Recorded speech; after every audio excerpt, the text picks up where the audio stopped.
Immigration judge called the veteran a traitor. Then the general walked in. "You are nothing but a traitor who sold out American soldiers." Judge Patricia Hawthorne's voice echoed through the immigration courtroom as she glared down at the 79-year-old man sitting at the defendant's table. William Bill Kowalski sat quietly, his weathered hands folded, wearing a simple gray suit that had seen better decades. The government's evidence seemed overwhelming.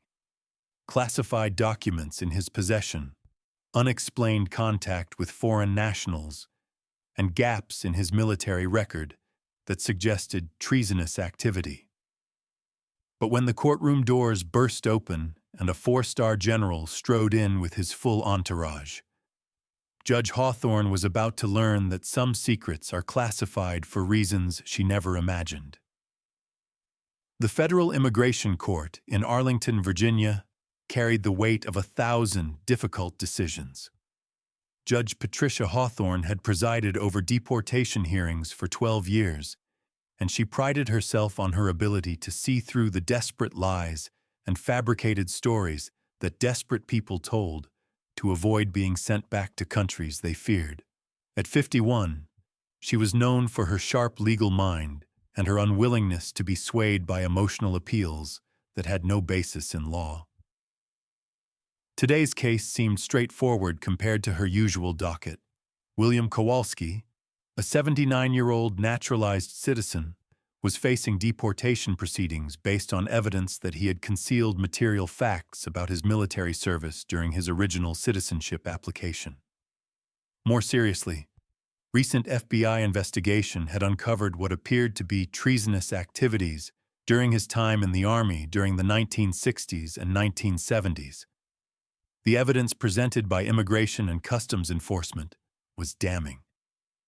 Agent Rebecca Torres, a sharp young prosecutor with 3 years of experience in immigration fraud cases, had built what seemed like an airtight case. "Your Honor," Torres began her opening statement, "the respondent, William Kowalski, obtained his citizenship through fraudulent means by concealing his involvement in activities that constituted treason against the United States." Kowalski sat alone at the defendant's table. He had declined legal representation, a decision that puzzled Judge Hawthorne.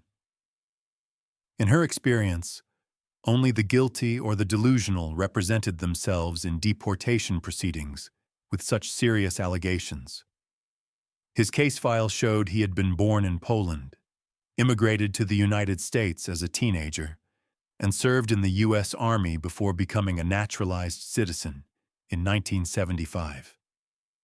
"The evidence will show," Torres continued, "that while serving in the Army, Mr. Kowalski maintained unauthorized contact with foreign nationals, possessed classified documents outside of authorized channels, and engaged in activities that compromised American military operations." She gestured to boxes of evidence that filled an entire table. "We have documentation showing repeated violations of security protocols and evidence of collaboration with enemy forces." Judge Hawthorne studied Kowalski as the prosecutor spoke. He showed no visible reaction to the serious charges being leveled against him. His face remained impassive, his posture upright despite his age. There was something about his bearing that seemed inconsistent with the image of a traitor. But Hawthorne had learned not to trust appearances in her courtroom. "Mr. Kowalski," Judge Hawthorne addressed him directly, "do you understand the charges being brought against you?" Kowalski rose slowly to his feet. "Yes, Your Honor. I understand the charges." His voice carried a slight accent that spoke of his Polish origins, but his English was precise and clear. "However, I respectfully request that these proceedings be postponed until certain classified materials can be reviewed." Agent Torres immediately objected. "Your Honor, the respondent has been making claims about classified materials for months. Our investigation found no legitimate basis for these claims. This appears to be a delaying tactic. Judge Hawthorne agreed. Mr. Kowalski, if you have evidence to present in your defense, you need to present it now. This court cannot postpone proceedings indefinitely based on vague claims about classified information. Kowalski remained standing. Your Honor, I understand your position, but there are aspects of my military service that remain classified at the highest levels. I am not authorized to discuss them without proper clearance. The response seemed to confirm Torres's assessment that Kowalski was stalling. Judge Hawthorne had heard similar claims from dozens of defendants who thought they could delay their deportation with fabricated stories about secret government work. Mr. Kowalski, Judge Hawthorne said firmly, this court deals in facts, not fantasies. If you cannot provide concrete evidence to refute the charges against you, I will be forced to proceed based on the evidence presented by the government. Torres took this as her cue to present the most damaging evidence in her case. She approached the evidence table and selected a folder marked Classified, Declassified for Court Proceedings. Your Honor, I present Government Exhibit A, classified documents that were found in Mr. Kowalski's possession during a search of his residence. She handed copies to both the judge and Kowalski. These documents contained sensitive information about American military operations in Southeast Asia, including troop movements and tactical plans that could have been used by enemy forces.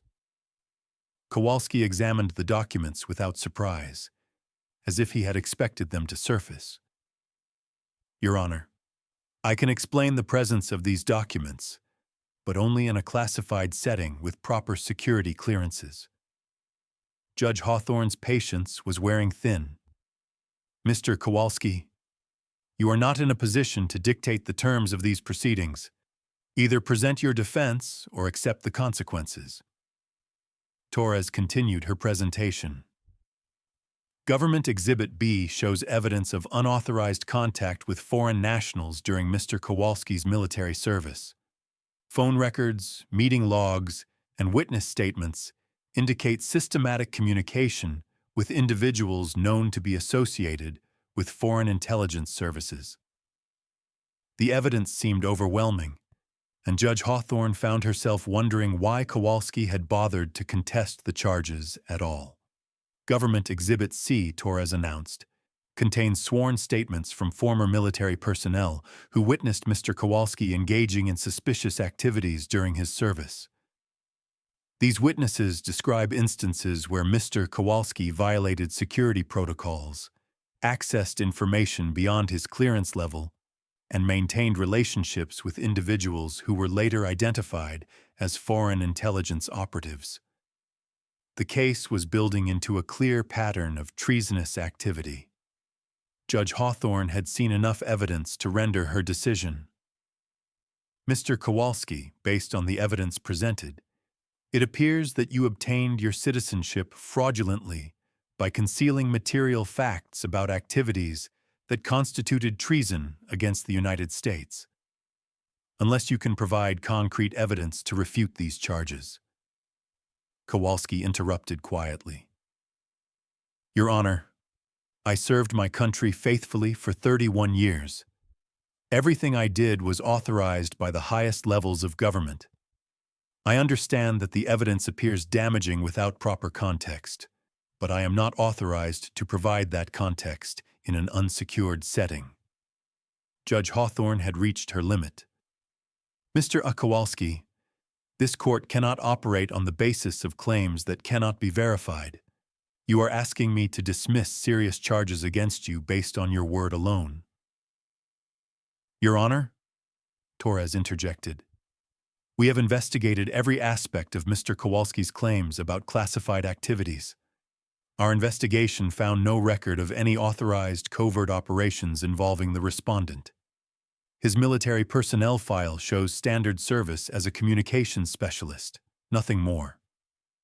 The statement seemed to close off Kowalski's last avenue of defense. Judge Hawthorne prepared to render her decision. Mr. Kowalski, based on the evidence presented by the government and your failure to provide any substantive defense, I find that you obtained your citizenship through fraudulent means by concealing material facts about treasonous activities. You are hereby ordered to be deported to your country of origin. She raised her gavel to make the decision final. That's when the courtroom doors burst open with a force that made everyone turn. Through the entrance strode a figure that commanded immediate attention. A tall man in full military dress uniform, his chest heavy with ribbons and decorations, 4 silver stars gleaming on each shoulder. General Robert Hayes moved with the purposeful stride of someone accustomed to being obeyed without question. Behind him came an entourage that transformed the courtroom into something resembling a military command center. 2 colonels flanked the general, followed by a major carrying a large briefcase marked with security classifications that Judge Hawthorne had never seen before. 3 men in dark suits brought up the rear, clearly federal agents of some kind, their presence adding an air of gravity that made everyone in the room straighten unconsciously. If you're enjoying this incredible story of how a veteran's secret service was finally revealed in court, make sure to subscribe for more amazing veteran stories like this one. Judge Hawthorne found her voice first, though it came out less authoritative than she intended. General, this is a federal immigration court. You cannot simply. General Hayes approached the bench with measured steps, his eyes never leaving Judge Hawthorne's face. Your Honor, I am General Robert Hayes, Chairman of the Joint Chiefs of Staff. I am here under direct authorization from the President of the United States to intervene in this proceeding. The General's aide stepped forward and handed Judge Hawthorne a document bearing the seal of the President. Your Honor, this is a presidential directive classifying these proceedings at the highest level of national security and authorizing the disclosure of information necessary to prevent a grave miscarriage of justice. Judge Hawthorne examined the document with trembling hands. The presidential seal was authentic, the signatures were genuine, and the classification markings indicated a level of security clearance she had never encountered. General Hayes turned his attention to Kowalski, who had remained seated throughout the dramatic entrance. Bill, the general said, his voice carrying warmth and respect that was unmistakable. I apologize for the delay. We had to go through proper channels to get authorization for this disclosure. Kowalski smiled for the first time since the proceedings began. I understand, General. I knew you'd come through. The familiarity between the 2 men was obvious, but Judge Hawthorne was still processing the implications of what was happening. General Hayes, I need to understand what authority you claim in this proceeding. General Hayes gestured to his aide, who opened the security briefcase and removed a thick folder marked with classifications that made Judge Hawthorne's eyes widen. Your Honor, the man you are preparing to deport for treason is Colonel William Kowalski, United States Army Intelligence, retired. For 31 years, he served as one of our most valuable deep-cover operatives, conducting missions that remain classified at the highest levels of national security. The revelation hit the courtroom like a physical blow. The evidence presented by the prosecution, General Hayes continued, represents exactly the kind of cover activities that made Colonel Kowalski so effective. His apparent treasonous activities were carefully constructed legends designed to establish his credibility with foreign intelligence services. Agent Torres stood frozen, realizing that her entire case had just collapsed. General Hayes approached the evidence table and pointed to the documents Torres had presented as proof of treason. These classified documents were planted in Colonel Kowalski's possession as part of his cover for status. The unauthorized contact with foreign nationals were actually authorized intelligence operations. The suspicious activities witnessed by military personnel, were part of his cover for action. Judge Hawthorne struggled to process the information. "General, are you saying that, mister? Kowalski was working undercover for the United States government this entire time." General Hayes nodded. Colonel Kowalski spent 3 decades infiltrating foreign intelligence networks, providing information that prevented countless American deaths and disrupted enemy operations that could have changed the course of the Cold War. The general's aide produced additional documents. "Your Honor, we have presidential authorization to disclose that Colonel Kowalski was instrumental in preventing several terrorist attacks on American soil, provided intelligence that led to the capture of numerous foreign agents, and conducted operations that remain vital to national security today." The scope of Kowalski's actual service was staggering. The reason his military personnel file shows only standard service as a communications specialist, General Hayes explained, is because his true activities were classified under programs that officially never existed. He couldn't defend himself against these charges without revealing operations that could compromise ongoing national security interests. Judge Hawthorne looked at Kowalski with new understanding. "Why didn't you tell me this from the beginning?" Kowalski spoke for the first time since the general's arrival. "Your Honor, I took an oath 31 years ago to protect certain secrets regardless of personal cost. Even facing deportation, I couldn't violate that oath without proper authorization." The dignity and integrity in his response was unmistakable. General Hayes continued the disclosure. "Colonel Kowalski received the Distinguished Service Cross, the Silver Star, and the Bronze Star for his covert activities, though these decorations remain classified and cannot be publicly acknowledged. He has been living under an assumed identity for security reasons, which is why his true service record has been sealed." Agent Torres finally found her voice. "General, if this is true, why wasn't our investigation informed of Colonel Kowalski's status?" General Hayes turned to face her with an expression that was both understanding and firm. "Agent Torres, the operations Colonel Kowalski was involved in remain classified at levels that require presidential authorization to disclose. Until today, the national security benefits of maintaining his cover outweighed the risks." Judge Hawthorne realized she was dealing with something far beyond her experience or authority. "General Hayes, what happens to these proceedings now?" General Hayes approached the bench once more. "Your Honor, I am requesting that all charges against Colonel Kowalski be dismissed and that these proceedings be sealed under national security provisions. His service to this country has earned him protection, not persecution." The transformation in the courtroom was complete. The elderly man who had been labeled a traitor was revealed to be one of America's most decorated heroes, though his decorations would never be publicly known. Judge Hawthorne faced the most humbling moment of her judicial career. "Colonel Kowalski, on behalf of this court, I offer my deepest apologies for the treatment you have received." Kowalski rose slowly, his bearing now clearly that of a career military officer despite his civilian clothes.